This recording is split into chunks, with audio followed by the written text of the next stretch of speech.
Donc, comment nous dire, nous prendre nos précautions tout en basant notre foi sur la souveraineté de Dieu. Et c'est ça le thème de notre message, et ce sera, je le promets, le dernier message sur ce thème, right, pour vraiment comprendre et, comment nous dire, fonder et bâtir notre vie sur le roc de ce Dieu qui est en contrôle de toutes choses. Voilà qui nous donne réconfort, voilà qui nous donne assurance, et surtout pendant les moments les plus difficiles, que Dieu l'a permis, que Dieu est en contrôle. Et bien sûr que je suis responsable.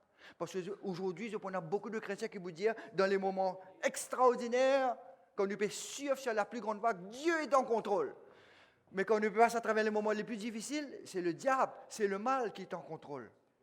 Mais si c'est comme ça, autant ne pas adorer ce Dieu qui n'est pas en contrôle, que de là, nous plus besoin de lui.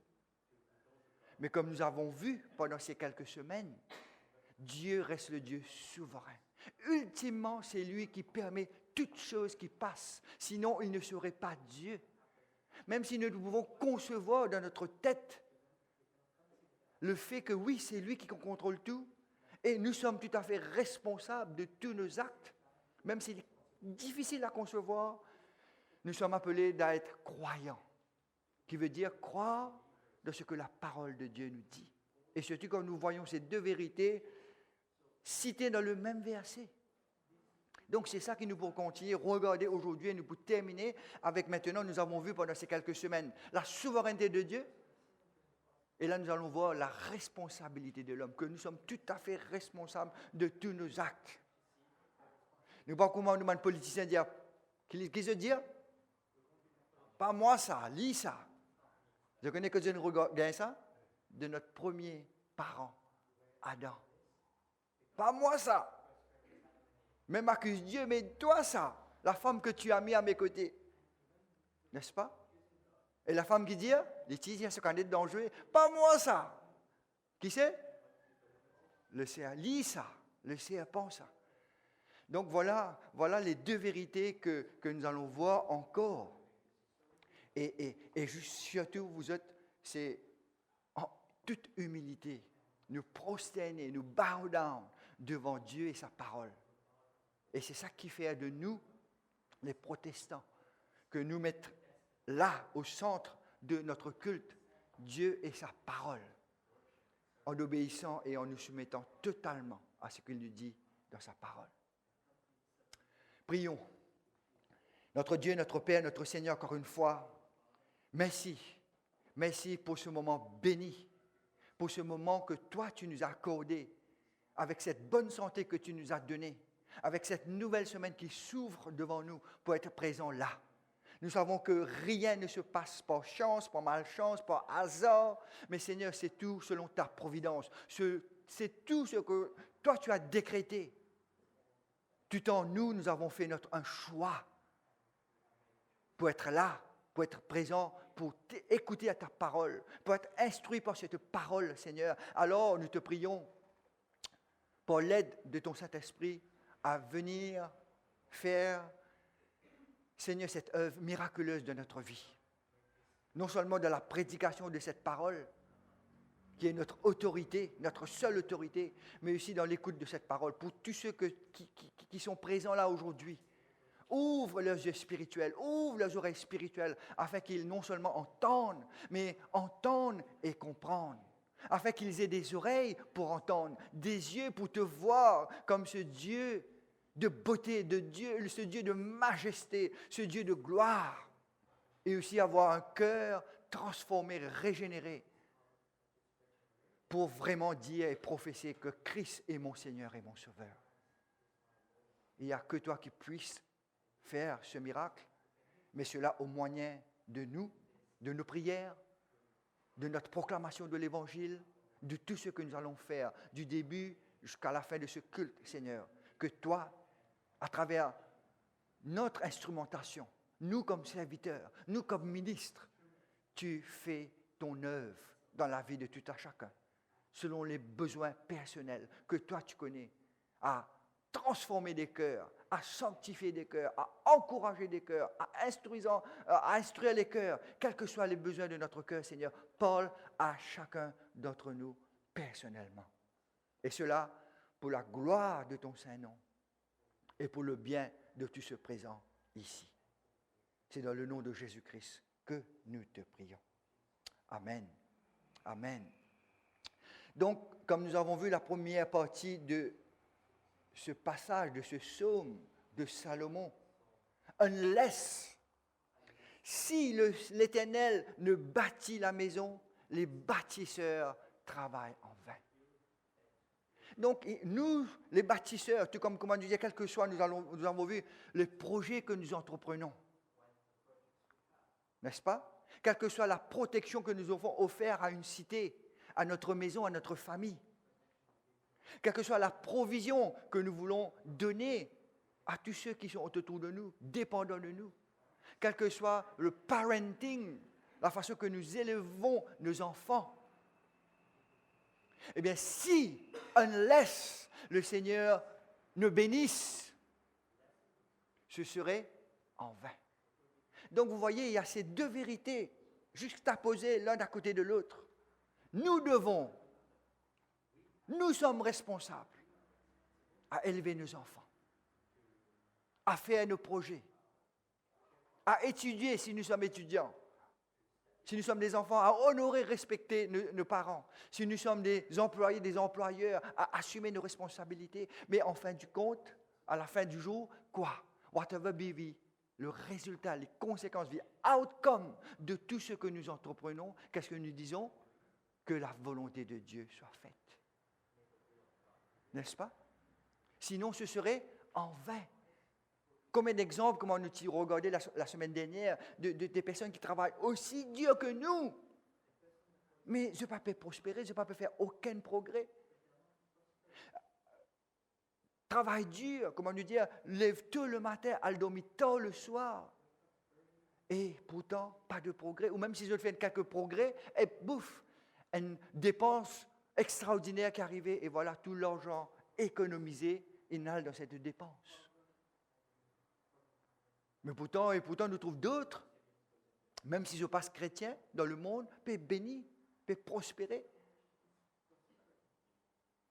Donc nous voyons que oui, nous sommes tout à fait responsables de tout ce que nous faisons. Et aujourd'hui, comme on nous dit, nous regardons ce côté de parenting. Mais ô combien nous devons tout confier à la fin du jour à Dieu. Et lui demander qu'il bénisse nos projets, qu'il bénisse nos entreprises, qu'il bénisse tout ce que nous sommes responsables à faire. Donc, les deux vérités citées devant nous, et dans le jargon théologique, c'est ce qu'on appelle compatibilisme. Ouais. Compatible, ce qui veut dire la souveraineté de Dieu, selon l'autorité de la Bible, est tout à fait compatible avec la responsabilité de l'homme. Elle ne va pas sans l'autre. Donc, ce qui fait tous nos choix, tout ce que nous assumons en tant qu'êtres humains, nous le faisons quoi? Jamais forcé. Nous le faisons de notre propre gré. Tout le choix que nous faisons, c'est tout à fait responsable parce que we want to do it. Nous désirons à le faire. Et donc, nous sommes responsables. Comment cela est compatible avec la souveraineté de Dieu? Dieu, dans sa souveraineté, il a tout décrété. Et il va jouer dans toutes les circonstances de notre vie, de notre passé, de notre expérience, de notre maturité, tous les détails, tous les plans, pour que ce qu'il a décrété, l'homme, à ce moment-là, il choisit selon son choix, responsable de tout ce qu'il fait, selon son désir. Pourquoi? Parce son choix est volontaire et selon la souveraineté de Dieu. Voilà ce que nous appelons cette compatibilité, que la souveraineté de Dieu est compatible avec la responsabilité humaine. Moi, je vous donne un exemple.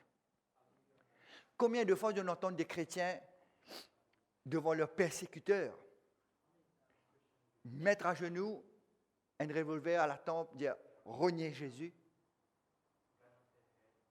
Reniez Jésus et nous donne-toi la vie sauve. Ne reniez pas Jésus, nous tuez-toi. Qu'arrivait si le chrétien dit « Il reniait Jésus ». Il est en vie, éventuellement nous tue pour décéder. Est-ce que je pensais que quand il vous retrouve devant le Seigneur, il dit « Ah ben, le choix que j'ai fait n'était pas ma responsabilité, mais il m'a forcé à le faire ». Quelles que soient les menaces, les pires menaces qui sont capables de venir vers nous, le choix que l'homme fait tout le temps, c'est selon son désir, selon ce que lui préférait. Donc vous autres, c'est pour cela que nous sommes responsables. En aucune façon nous pouvons dire, pas moi ça. C'est à cause de lui ça. Le fait de renier Jésus a été son choix et il est totalement responsable.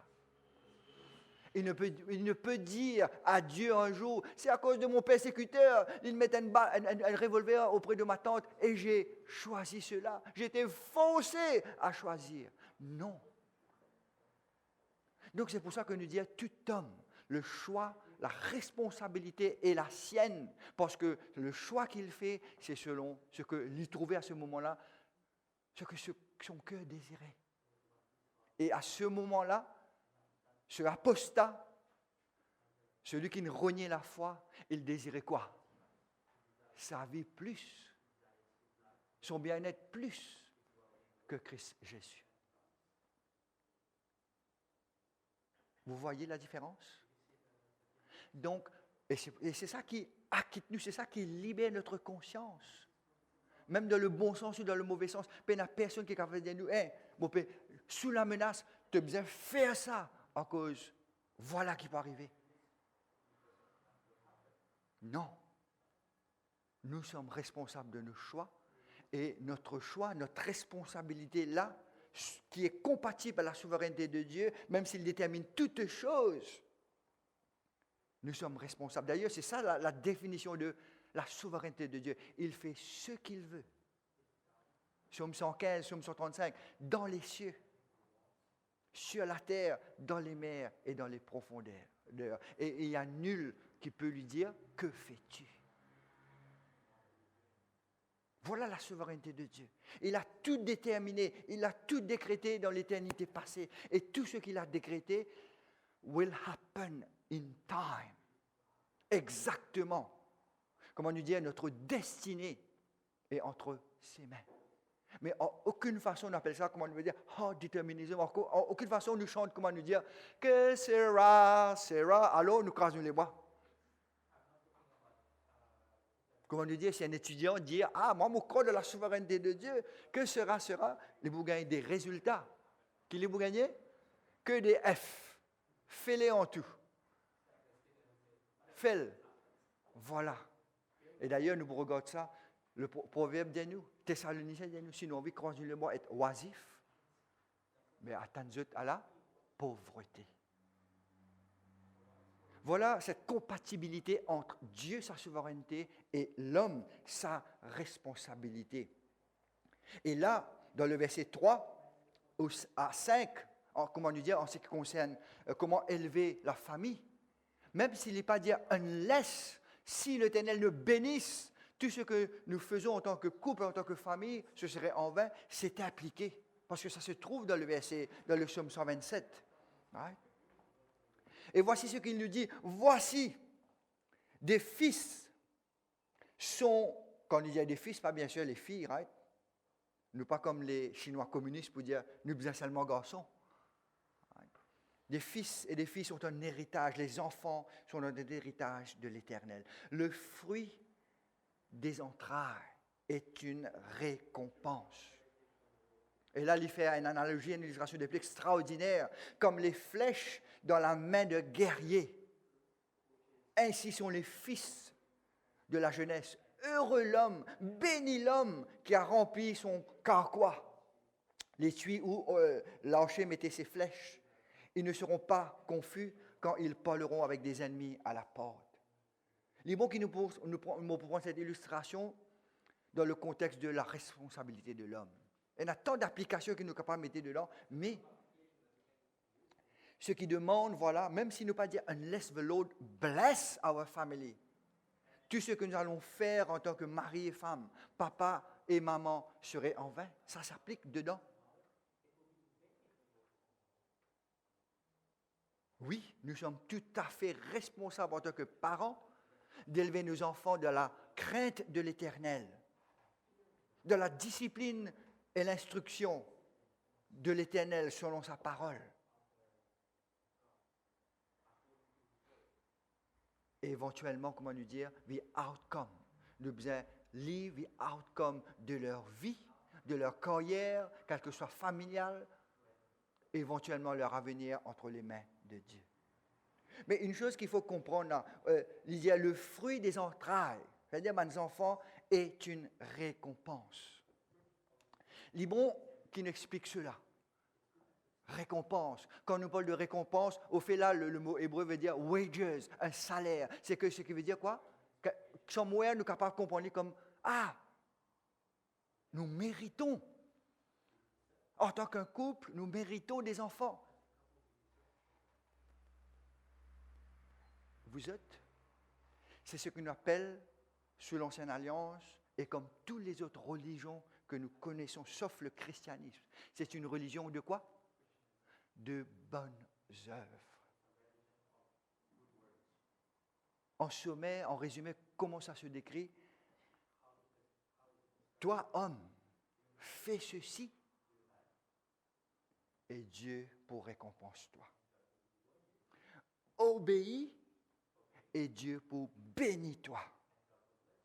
Voilà tout ce que les autres religions de ce monde, les religions inventées par l'homme, prêchent. Vous pouvez en citer tout ce que vous connaissez. Moi, je suis sorti du catholicisme. Moi, encore petit, moi, encore rappelle sa photo dans la chambre de ma grand-mère, cette balance entre les bonnes œuvres et les mauvaises œuvres. Il faut dire que ça poids de bonnes œuvres-là, plus lourd, pour qu'il nous recevoir la faveur de Dieu. Les bonnes œuvres, elle a une liste de bonnes œuvres. Quelles que soient les autres religions que vous voyez autour de vous, commence par cela. Voilà comment Dieu peut bénir toi. Voilà Dieu comment peut sauver toi. Voilà Dieu comment peut déverser toute sa faveur sur toi. Avant tout tes besoins. Fais ceci, fais cela, fais ce pèlerinage, fais ce carême-là, fais ceci. Là, tout le temps, je gratte la tête, mais si un jour, on désobéir, cette désobéissance, il est recouvert. Tout ça, mon bonne œuvre là. Qu'est-ce que je dois refaire? Recommencer à zéro. Je n'avais jamais cette paix en moi. Jusqu'à ce que je me découvre ce que la Bible dit. Et cela ne commence pas par l'homme. Il commence par qui? Par Dieu. Et qu'est-ce que Dieu nous dit? Regarde à ce que Christ a fait pour toi sur cette croix. Il a tout accompli. Il a payé ta dette en tant que pécheur. Il a pris ton péché sur lui. Il t'a imputé sa justice. Et que dois-je faire? Simplement croire. Mettre ta foi en lui. Mettre ta foi en lui. Et c'est qu'après ce moment-là que les bonnes œuvres vont suivre. C'est en conséquence de ce que Dieu a fait. Voyez la différence? Et c'est pour ça que nous disons, il y a un seul chemin, c'est Christ. C'est parce que Dieu a fait que nous allons croire. Et c'était la religion des Juifs sous l'Ancienne Alliance. Parce que, pas besoin de tourner, si je te lis, Deutéronome chapitre 28, le verset 1 à 4, que l'Éternel te dit à ce peuple, si tu obéis, nous tournons dans Deutéronome chapitre 28, le verset 1 à 4.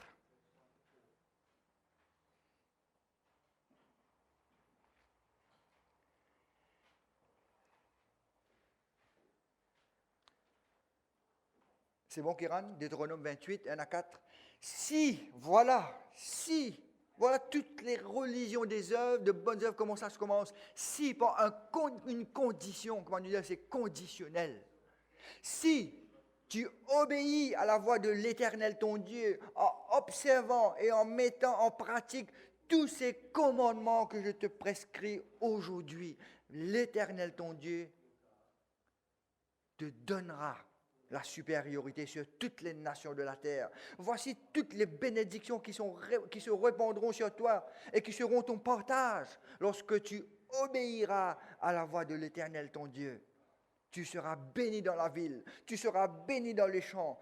Voilà le fruit de tes entrailles, le fruit de ton sol, le fruit de tes troupeaux, les potées de ton gros et de ton menu bétail, toutes ces choses seront bénies.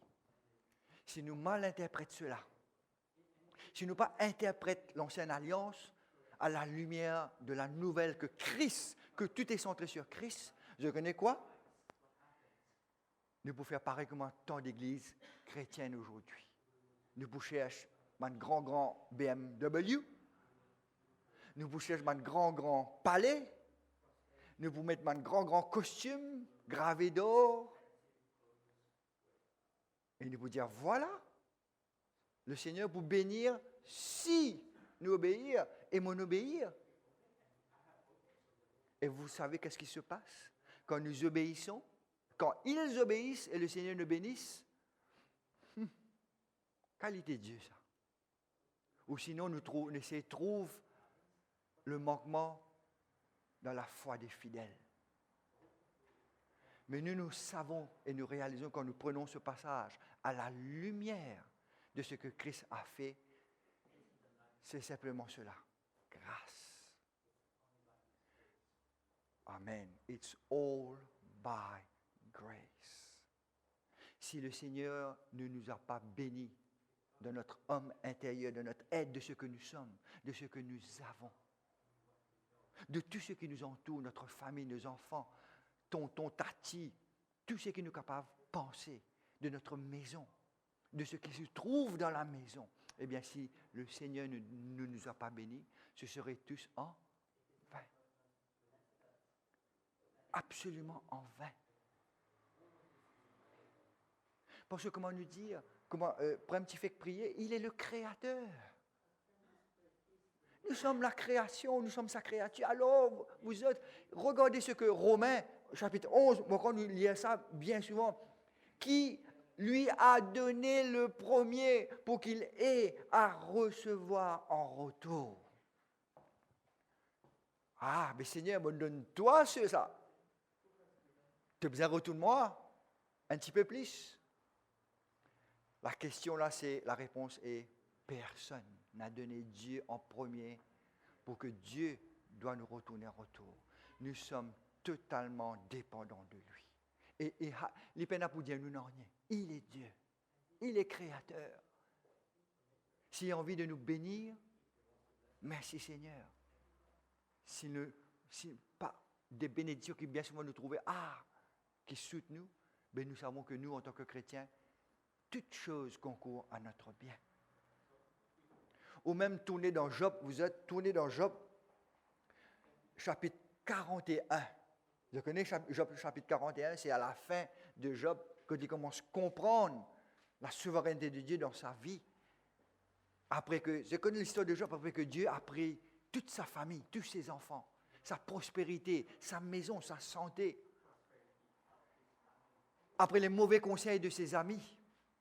Mais un vient et commence à ouvrir ses yeux à la souveraineté de Dieu. Et regardez qu'est-ce qu'il dit dans Job 41, le verset 11.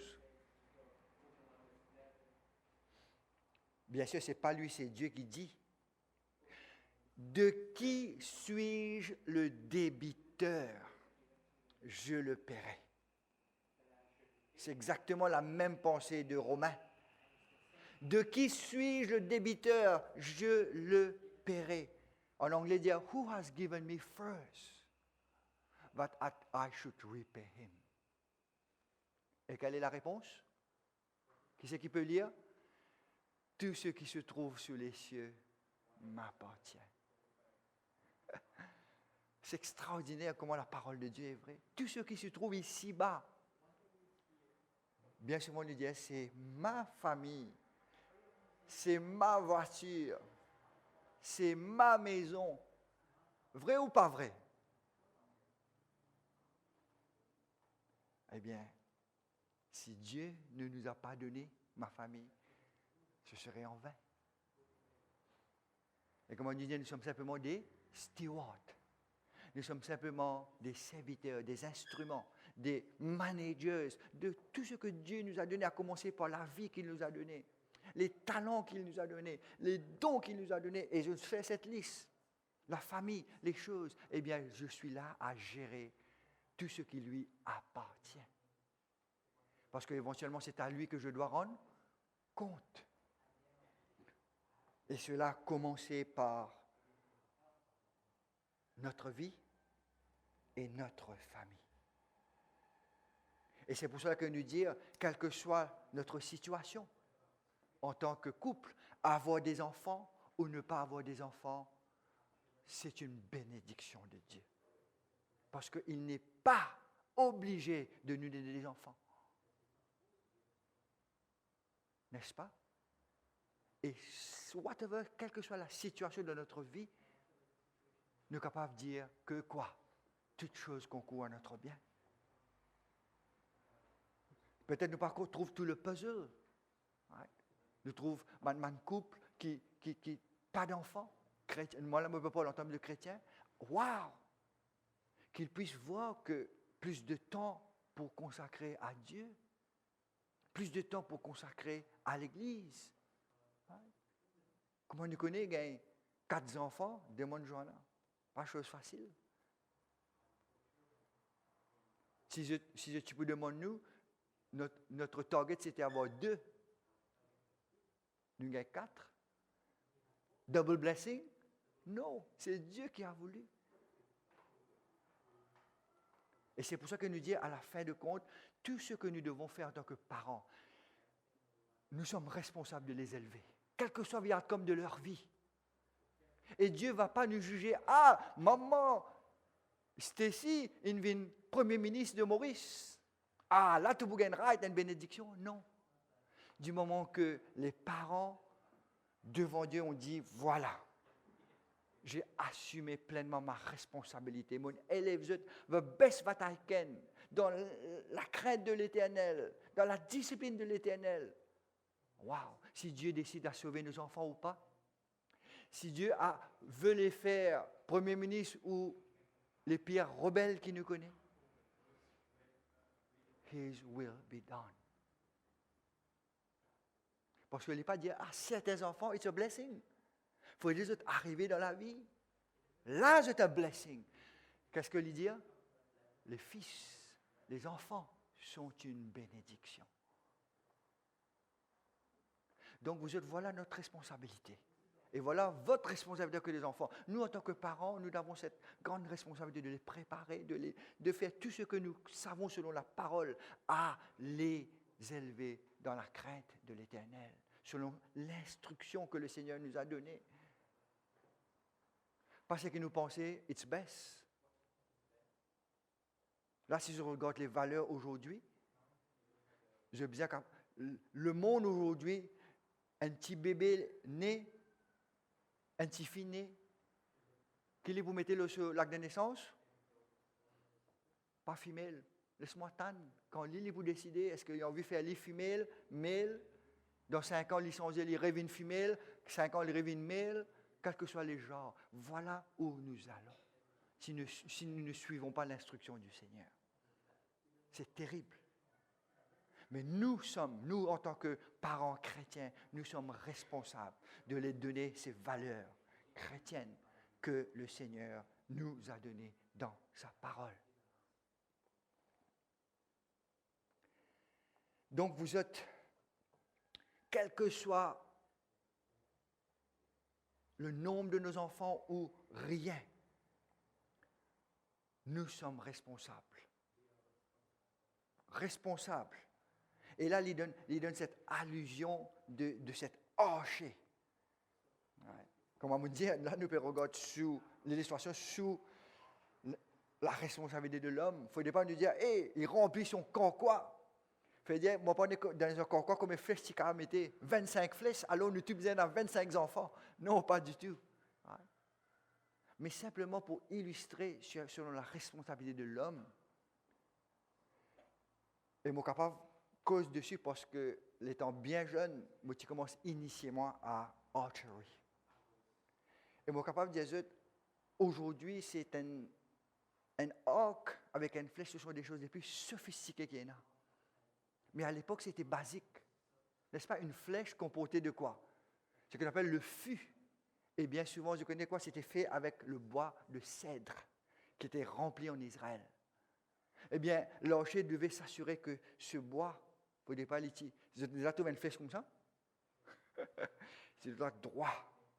La pointe avec un métal battu, balancé, pointu. Et l'encoche devait être exact. Et encore plus, les plumes. Les plumes, vous êtes. Il devait avoir 2 plumes de poule et 1 plume de coq. Juste pour montrer combien une flèche devait être précise quand l'archer peut lancer. Pour nous dire, quelle différence plume poule, plume coq, plume canard? Eh bien, pour une flèche, ça devait être la norme. Maintenant, allez voir l'arc avec le bois qu'il va falloir tourner, la corde, le tendeur, il disait, est tendu au millimètre près.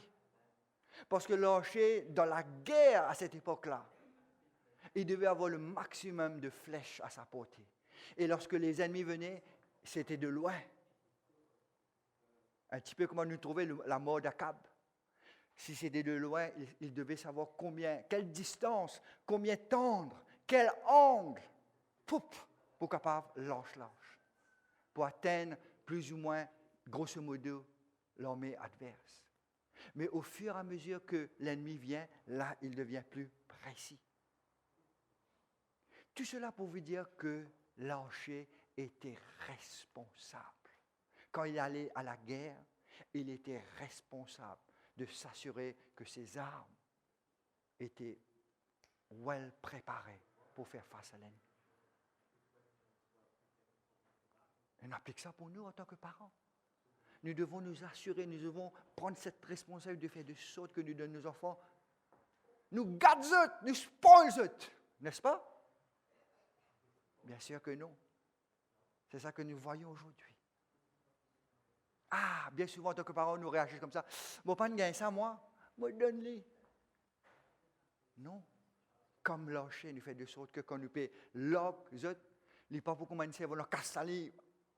Vous avez déjà trouvé ça, des enfants qui cassent la livre, il y a partout, ils goûtent tout. Non.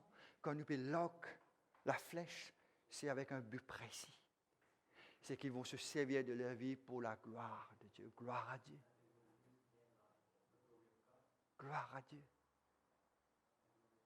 Tout en laissant the outcome à Dieu. Moi, quand nous sommes fans de YouTube, moi, pour terminer avec cela, allez voir dans les derniers Jeux olympiques. Un monsieur appelé Matt Stutzman, un Américain. Il prend part dans le Paralympics pour de archery. Si vous ne trouvez pas, pourquoi il a une médaille d'or? Il n'a pas de bras. Il n'a pas de bras. Mais tout à fait responsable dans cette discipline. Allez voir, c'est extraordinaire. La calmée est de Dieu. Voilà comment nous, en tant que parents, nous sommes responsables, comme l'archer qui prépare ses flèches, qui prépare son arc pour la guerre. Oui, vous êtes. Parce que selon, bien sûr, l'ancienne alliance, éventuellement, quand Jean-Marie vous gagne 80 ans, il n'est pas pour expecter un NPF, il n'est pas pour expecter personne sur contribution généralisée, qu'il est pour expecter que nous avons des enfants. Si pas Emmanuel, Rebecca, Jemima, Thomas, pour occuper. Voilà comment Dieu a décrété le NPF. C'est pour ça qu'il faut faire 4, 6 N, D, 3, ou sinon les 4. Juste pour vous donner l'exemple, vous êtes. Nous sommes tous, right, frères et sœurs. Ne pas oublier, on vient dessus, right, notre famille, c'est que nous sommes tous frères et sœurs en Christ. Mes enfants, s'ils sont chrétiens, sont les enfants d'André, sont les enfants de Lisby. N'est-ce pas? Nous sommes tous papa et maman spirituelle. Je t'en rappelle, maintenant tu demandes, mais Jésus, qui est ta maman? Qui sont tes frères? Qui sont tes sœurs? Ceux qui font ta volonté. Ce qui veut dire, vous avez tous une responsabilité vis-à-vis de mes enfants. C'est pour ça que nous nous appelons une famille spirituelle. C'est pour cela que moi, j'expecte que mes enfants aient le même respect pour vous qu'avec moi. Et qu'est-ce que j'allais dire? Oui, là, actuellement, là, ma grand-mère a 92 ans. Elle est admise à la clinique, là, vieillesse. Et je connais quoi? Elle a 3 enfants qui sont à Maurice. Les 3 paieraient les autres pour s'occuper d'elle. Il y en a 2 en France, mais je suis capable, chez eux, si c'est 2 filles qui sont à Maurice, je décide pour relayer, pour prendre soin d'elle. Voilà votre responsabilité, chers enfants, vis-à-vis de Dieu. Non pas, mettez-les dans un home là-bas. Quand nous avons l'occasion, on va le regarder. Bon, c'est peut-être aussi une bonne chose si le cas est nécessaire. Mais vous êtes notre NPF. Et comment mon maman peut dire, ce maman, il retourne comme un bébé. Et ce qu'il lui dit, eh bien, s'il il occupe moi comme un bébé, eh bien, maintenant, c'est mon tour de l'occuper comme un bébé. Voilà ce que Dieu a voulu pour nous en tant que chrétiens.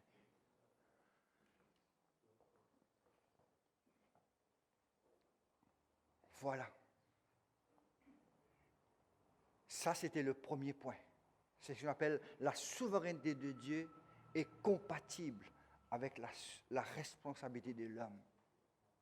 Deuxième point, nous allons voir the foolishness of divine sovereignty sans la responsabilité de l'homme.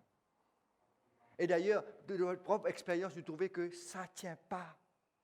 Ça ne tient pas. Nous ne pouvons pas dire parce que Dieu est souverain, nous restons en place. Nous ne pouvons pas faire non-nier. Right? N'est-ce pas? Nous savons, et d'ailleurs, Paul, le plus grand missionnaire qui a existé, lui qui a apporté l'évangile de par le monde, et à travers lui, l'évangile est propagé et est venu à Maurice. C'est à travers qui? Des missionnaires. Dieu pas pour écrire un message dans le ciel avec les nuages pour dire « Repens et crois à l'évangile ». Comment il va le faire? À travers nous, chrétiens. Et d'ailleurs, lui-même, dans Galates, il admet la souveraineté de Dieu dans sa vie. Comment il gagne la transformation, comment il gagne la révélation du message, comment il gagne l'appel de Dieu souverainement. N'est-ce pas? Et puis, regardez qu'il dit. Tournez avec moi dans 1 Corinthiens chapitre 9, le verset 16.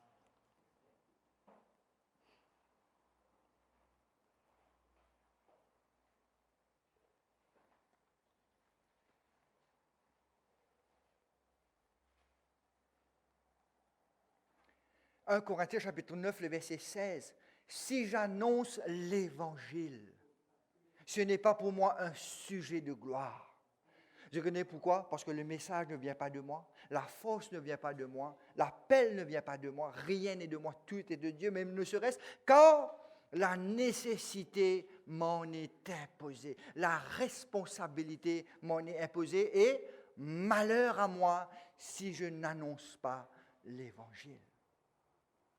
Voilà quelqu'un qui croyait dans la souveraineté absolue de Dieu, dans son propre salut, dans son propre appel, et qui maintenant se dit quoi?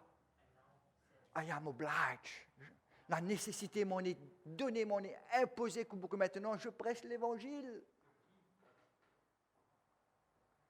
Et quelle est votre réponse? Vous, chers enfants, vous, chers amis, chers visiteurs, est-ce que nous disons, Dieu pas élu à moi, alors, vous n'avez rien pour faire? Tout est entre ses mains. Écoutez ce que Jean 3, 18, un verset qui André bien souvent content dit à nous. Si celui qui croit en lui n'est point jugé, mais celui qui ne croit pas est déjà jugé, parce qu'il n'a pas cru au nom du Fils unique.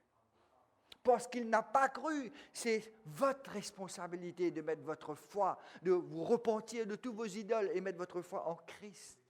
Comme nous allons chanter tout à l'heure, Wonderful, Merciful Savior. Si je ne crois pas en Christ, pas croire que quand je vous présente devant le Seigneur, mais Seigneur, tu n'es pas lié à moi. Je n'étais pas responsable de mes actes. Non.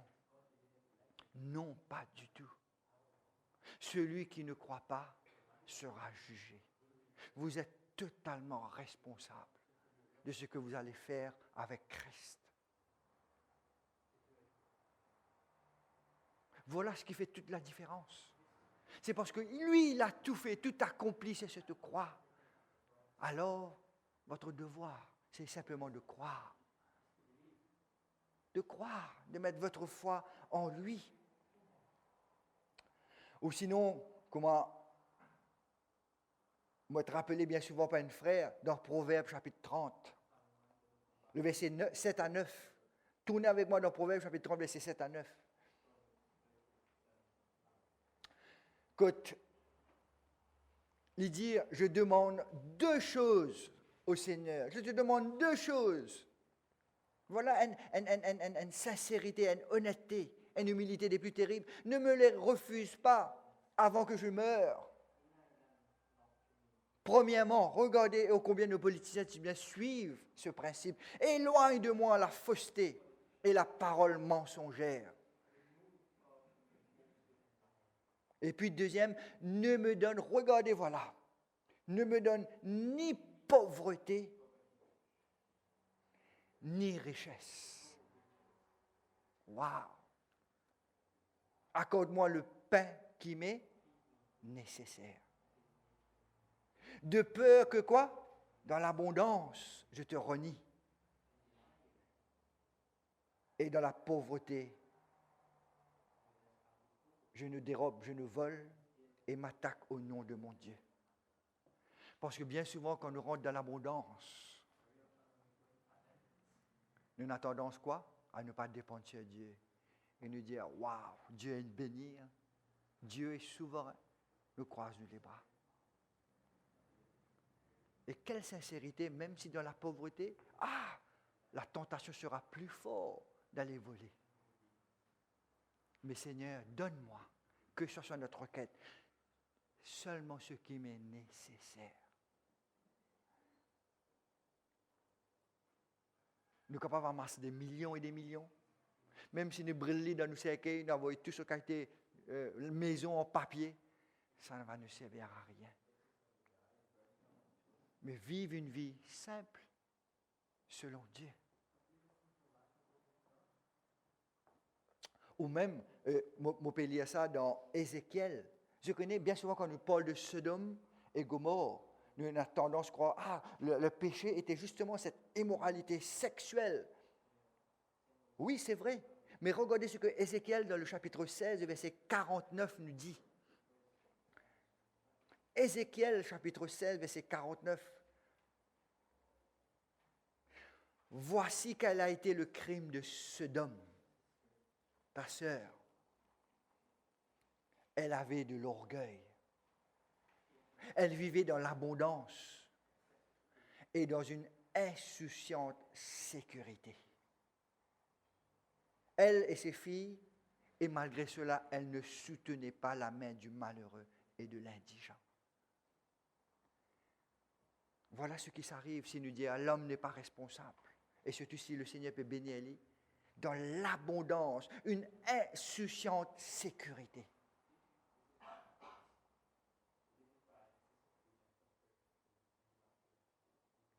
Oui, vous êtes. Comme Hébreux chapitre 4 dit nous, nulle créature n'est cachée devant lui, mais tout est à nu et à découvert, et un jour nous devons rendre compte de tout ce que nous faisons, surtout si nous n'avons pas cru. C'est pour cela que nous encourageons à venir avec le Seigneur. Nous devons un jour rendre compte. L'homme est destiné à vivre une seule vie, après quoi vient le jugement. Jugement de chaque parole, chaque acte, chaque pensée, de toute une vie. Nous, ce dernier jour, vous comprenez comment ça va être? Mais notre vie va être défilée devant nous, chaque seconde de notre vie. Et je connais quoi? Si tu ne pas croire en Christ, je pour taper, je te laisse moi vous dire, c'est ma faute, c'est ma très grande faute, c'est ma faute, c'est ma très grande faute, et je mérite l'enfer. Mais si vous avez mis votre foi en Christ, de vous dire, merci Seigneur, merci pour ta grâce, merci Seigneur, merci pour Christ, merci. Rien de moi, rien de moi. Malgré oui que j'étais responsable, c'est tout, it's all of grace. Voilà ce que Dieu présente devant nous. Et ça s'applique à tous les aspects de la vie. Je t'encore rappelle ce que Salomon dit dans Ecclésiaste, crains Dieu et obéis à ses commandements. C'est là la somme, c'est là tout ce que l'homme doit faire. Pourquoi? Parce qu'un jour, il doit rendre compte à Dieu, son Créateur, son Maître, son Seigneur, de cette vie et de tous les bonus après bonus qu'il nous a donnés. Vous l'avez entendu ce matin. Psaume 95. Aujourd'hui, si vous entendez sa voix, chers amis, chers enfants, qu'est-ce qu'il ne faut pas faire? Endurcir votre cœur. Venez à Dieu. Venez à Christ. Venez à ce Dieu trinitaire, le Père, le Fils et le Saint-Esprit, et vous serez sauvés. Et nous allons terminer avec cette folie de la responsabilité de l'homme sans la souveraineté. Et le chant qui décrit cela, moi quand nous te connais, qui met que l'emphase sur la responsabilité de l'homme, que l'homme dit « I am the master of my soul, the captain of my destiny ». C'est Frank Sinatra qui dit, en fin de compte, « I did it my way ». Il y en a raison d'une certaine façon. Avec toute sa vie de péché, il a fait à sa façon. Mais pour nous chrétiens, regardez ce que Jacques nous dit. Tournez avec moi dans Jacques chapitre 4.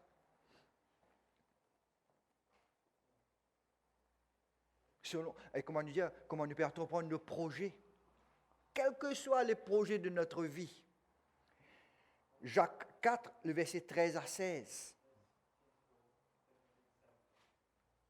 À vous maintenant qui dites, aujourd'hui ou demain nous irons dans telle ville, nous y passerons une année, nous trafiquerons, we will do business, et nous gagnerons. Vous qui ne savez pas ce qui arrivera demain. Tu t'en rappelles Covid? Covid, il met nous tout lockdown. Nous qui t'avons dit, demain nous faire ceci. Laval bien connu, demain nous voit Takbies Kendra. Qu'est-ce que votre vie?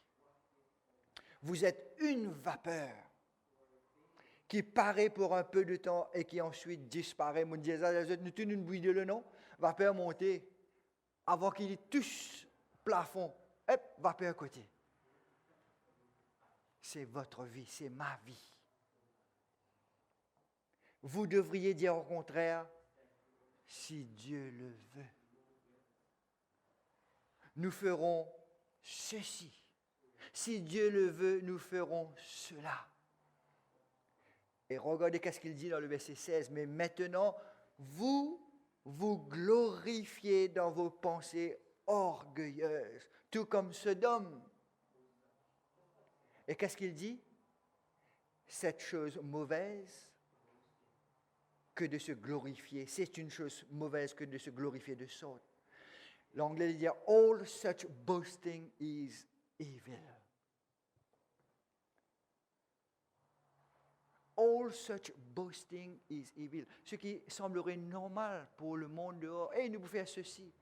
Le simple fait d'enlever, si Dieu le veut, d'enlever le Deo volonté, d'enlever la souveraineté de Dieu dans tout ce que nous faisons, est péché.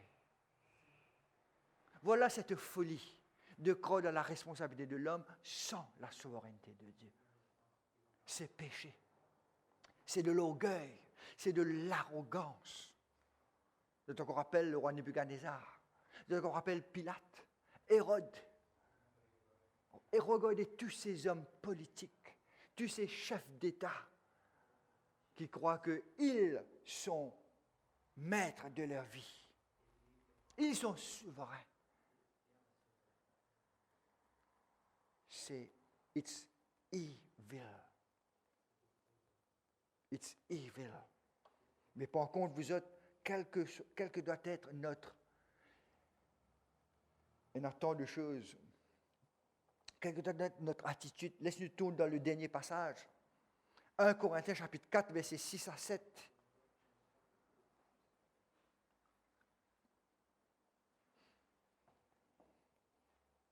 « 1 Corinthiens 4, versets 6 à 7. C'est à cause de vous, frères, que j'ai fait de ces choses une application à ma personne. » Voilà l'apôtre Paul qui dit, voilà ces principes qui dirigent sa vie et celle d'Apollos, afin que vous appreniez en nos personnes à ne pas aller au-delà de ce qui est écrit. Qui veut dire quoi? Qu'est-ce qui est écrit? Que seul Dieu, vous allez voir, seul Dieu est souverain. Nous sommes simplement là des serviteurs. Et que nul de vous ne conçoive de l'orgueil en faveur de l'autre contre l'autre. Voilà comment l'homme est poussé. Combien de fois nous avons vu orgueil, arrogance, parce que l'homme de sa nature pécheresse, il est tout le temps porté vers l'homme. L'homme est tout le temps apte à se élever au détriment des autres et surtout au détriment de Dieu. C'est pour cela que Dieu nous a donné un standard, une norme, sa parole pour que nous mesurions tout à cela. Et que nous pas dire, toi tu es meilleur que l'autre. Lui, il est bien meilleur que l'autre qui nous dit, it's all by grace. Si aujourd'hui je suis directeur d'une telle compagnie, c'est par la grâce de Dieu. Ce outcome, mais j'étais responsable. Si moi je suis un artisan, c'est la souveraineté de Dieu, mais j'étais responsable. J'ai un enfant, j'ai pas d'enfant, j'ai 10 enfants, c'est ma responsabilité, c'est la souveraineté de Dieu. Vous savez pourquoi? Parce que regardez qu'il dit, continuez vous êtes. Car, le verset 7, qui est-ce qui te distingue? Qu'est-ce qui fait la différence entre Paul, Apollos, Pierre? Entre nous tous qui sommes présents là, qu'est-ce qui nous distingue? Et puis, quelle est l'autre question? Qu'as-tu que tu n'aies reçu? Tout ce que nous avons reçu nos caractères, nos dons, nos familles, nos maisons, nos voitures, nos chaussures, nos chemises de Dieu. Oui, j'ai travaillé, mais c'est lui qui a donné. Ultimement, c'est lui qui pourvoit. Qu'as-tu que tu n'aies reçu? Et regardez la dernière question. Et si tu l'as reçu comme un don, comme une grâce, pourquoi te glorifies-tu comme si tu ne l'avais pas reçu? Waouh! Voilà cette humilité que nous tous, nous devons avoir. Et ne pas dire, c'est c'est ma. Je encore rappelle le roi Nebuchadnezzar. Si j'ai ça, c'est que Dieu m'a donné. Oui, je travaillais. Oui, j'étais responsable. Mais c'est Dieu qui m'a donné. Et le fait que tout ce que nous sommes, tout ce que nous avons, nous l'avons reçu, nous met quoi? Égaux devant Dieu. It's all by grace. Il n'y a aucun inférieur, quelqu'un qui est inférieur ou supérieur devant les autres. Nous sommes tous égaux devant Dieu. Voilà où le Seigneur nous amène. Devant cette compatibilité entre sa souveraineté et notre responsabilité. Car ce sera absolument folie de croire un sans l'autre. Car il nous révèle clairement dans sa parole. Amen. Amen. Laisse-nous prier. Encore une fois, Seigneur notre Dieu, c'est à toi que nous nous tournons pour te dire merci pour ta parole. Et ô combien, comme on nous connaît, il y a tant de vérités, tant de versets qui décrivent clairement, limpidement, qui est ta personne et qui nous sommes, selon nos responsabilités. Mais merci que jusqu'à maintenant, montre-nous tant de versets dans ta parole qui suffit à nous convaincre. Oui, Seigneur, c'est vers toi que nous nous tournons en tant que ce Dieu souverain. Convainc-nous. Convainc-nous non seulement que tu es souverain, mais ô Seigneur, convainc-nous de notre état de péché pour que nous voyions la nécessité d'un sauveur qui est Christ Jésus. Convainc-nous de notre état de mort spirituelle, que nous sommes morts de nos péchés et nous sommes incapables de nous sauver, incapables de faire ceci, incapables de faire de bonnes œuvres pour te plaire, pour nous tourner à celui qui a fait une œuvre des plus parfaites sur cette croix pour nous, Christ Jésus, pour que Seigneur nous mette notre foi en lui. Seigneur, parle à tous ceux qui sont là, présents, à nos amis, à nos enfants, à nos visiteurs, pour que toi, avant tout, puisses les convaincre de venir à toi, d'être attirés par ta grâce si glorieuse, si amazing, pour voir et pour entendre cette vérité, pour la comprendre et vraiment la écrire sur leur cœur et dire que Christ is my wonderful, merciful Savior. Quant à nous chrétiens, que tu as sauvés par ta grâce, en Jésus-Christ seul, au moyen de cette foi que tu nous as accordée. Seigneur, continue à nous façonner, continue à nous briser, à nous mouler à la ressemblance de Christ. Et surtout, Seigneur, continue à nous donner ce réconfort dans les moments les plus difficiles. Même si nous ne comprenons pas, Seigneur, aide-nous à vraiment obéir et nous soumettre totalement, volontairement à cette parole. Pour que nous soyons encouragés, édifiés, ranimés, renouvelés dans notre esprit, dans notre homme intérieur, pour faire face pendant cette semaine et le restant de nos jours à ce monde dehors, qui peut dévier en balao, que toutes les valeurs peuvent changer, mais ô combien nous qui nageons à contre-courant, donne-nous le courage, la force, le zèle de glorifier Christ Jésus dans toute sa majesté, dans toute sa véracité, dans toute sa vérité, dans toute sa beauté, comme le Seigneur des Seigneurs, mon Seigneur. Et c'est en son nom que nous te prions. Amen.